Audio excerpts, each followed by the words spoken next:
So, I'm going to talk about the Plague Dogs and Watership Down. But first, I'm going to talk about the author and the director. Richard Adams, an English novelist who went to Oxford University and studied modern history, and after that, he joined the British Army, and during his service he became part of the British Civil Service, and after serving his time he became a full-time novelist, writing books such as Watership Down and Plague Dogs, which were huge hits for his career, and eventually became movies, which were directed by Martin Rosen. Martin Rosen, who originally worked as a theater agent and as a talent scout, and he decided to move to the UK, where he read a bunch of Richard Adams novels, which he fell in love with. For Watership Down, he was brought in to write the screenplay, and he ended up directing and producing it as well. But with Plague Dogs, he was just brought in to help produce, which the original director, John Hubley, left after creative differences between him and Martin Rosen. And thank God for that, because I wouldn't be talking about these two great films that he made. So let's talk about them.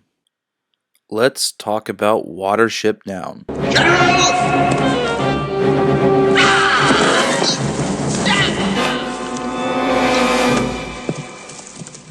Watership Down came out in 1978, a animated classic about a group of rabbits who flee their doomed home, and throughout the journey they face many dangers and obstacles to find and protect their new home.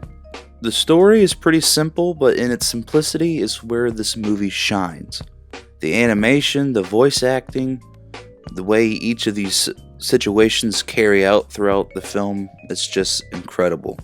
And I also like the rabbits as well. They're not just boring, dull caricatures. They're really great. You meet Fiver, which has premonitions about what's going to happen to their home, and he convinces his older brother, Hazel, which is voiced by John Hurt, and another rabbit named Bigwig. And it's a pretty good film. And I also like the bird character, which is pretty funny. You stupid bunnies! You got no mates! Where are mates? Where are cheeks? But yeah, I would give this a 9 out of 10. Moving on. Let's talk about the Plague Dogs. Come on, then.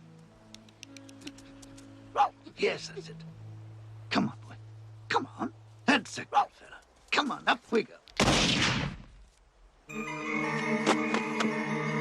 The Plague Dogs, which came out in 1982, is about two dogs named Ralph and Snitter, who escape a government laboratory, and they try to survive on the outskirts of a lake district of northwestern England.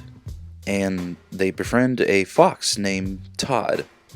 And eventually, the locals find out that the laboratory they escaped from were doing testing on the bubonic plague. So a couple of farmers gather up and try to hunt down the two dogs, who are also responsible of a few sheep killings throughout the area. And this film is pretty dark, I'm not gonna lie. It's one of the saddest dog movies I've ever seen. It's more sad than Old Yeller, Marley and Me, My Dog Skip, Fluke, Because of Winn-Dixie, Air Bud, and like Scooby-Doo. It's more sad than any of those films.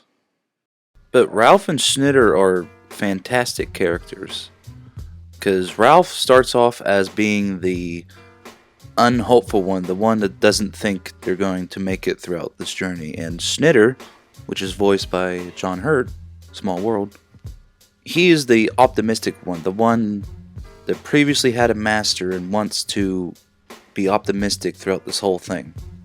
The movie also has a lot of heavy themes it's trying to tell, like government control and paranoia, and how animal testing is animal cruelty, and just a lot of heavy themes for a animated film.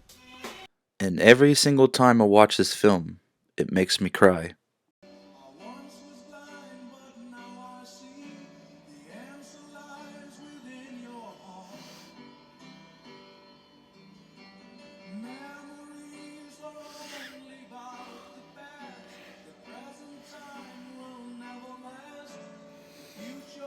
God damn, this movie gets me every fucking time, dude.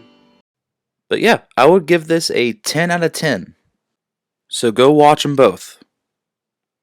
While I'm gonna go back in my room and cry. Time and tide are flowing over me. I once was blind, but now I see. The answer lies within your heart.